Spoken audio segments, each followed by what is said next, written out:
Hi friends, Telangana రాష్ట్ర ప్రజలందరికీ కొత్త కార్డులు, రేషన్ కార్డులు అయితే రాబోతున్నాయండి. అదిరిపై శుభవార్త అయితే వస్తుంది. ప్రతి ఒక్కరికి కూడా ఇన్ఫర్మేషన్ క్లారిటీగా అర్థం కావాలంటే స్కిప్ చేయకుండా అయితే వీడియో అయితే చూస్తేనే మీకు అయితే అర్థమవుతుంది. లేట్ చేయకుండా అయితే వీడియోకి వెళ్ళే ముందు పక్కన ఉన్న bell icon all symbol button కంటే మనకి నేను వేసే లేటెస్ట్ అప్డేట్స్ వీడియోస్ ముందుకైతే వస్తే ఒక లైక్ అయితే చిన్న లైక్ చేయడం వల్ల వేరే వాళ్ళకి వీడియో అనేది ఇన్ఫర్మేషన్ వేరే వాళ్ళకి వీడియో అనేది వెళ్తుంది, వాళ్ళకి ఇన్ఫర్మేషన్ తెలుస్తుంది.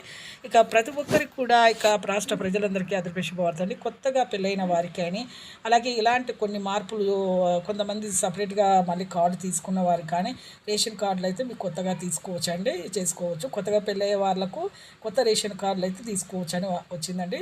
అలాగే ఇక తనకి వెరిఫికేషన్స్ తనకి కూడా చేస్తున్నారు. కొంతమంది అక్రమంగా కూడా తీసుకొని రేషన్ కార్డు తీసుకుంటున్నారు, వాళ్ళకు కూడా తీసిస్తున్నారు. కొత్తగా రేషన్ కార్డు, మ్యారేజ్ సర్టిఫికేట్, కొత్తగా పెళ్ళైన వాళ్ళకు ఆధార్ కార్డు, మ్యారేజ్ సర్టిఫికేట్ అయితే తీసుకోవాలి. ఈ రెండు ఉంటే మాత్రం మీకు రిజిస్ట్రేషన్ కార్యాలయంలో వెళ్ళి మీరు తీసుకోండి. ఖచ్చితంగా అయితే మీకైతే ఇవి రావడం జరుగుతుంది. అలాగే ఇక దానికి వెరిఫికేషన్ చేసి కొంతమంది తీసేస్తున్నారు అక్రమంగా ఈ రేషన్ కార్డు తీసుకున్న వారికి. అలాగే రేషన్ కార్డు ఈకేవైసీ చేసుకొని వేలిముద్రలు వేయించుకొని అలాగే ఆధార్ కార్డు అప్డేట్ కూడా చేయించుకోండి. లైక్ చేయండి.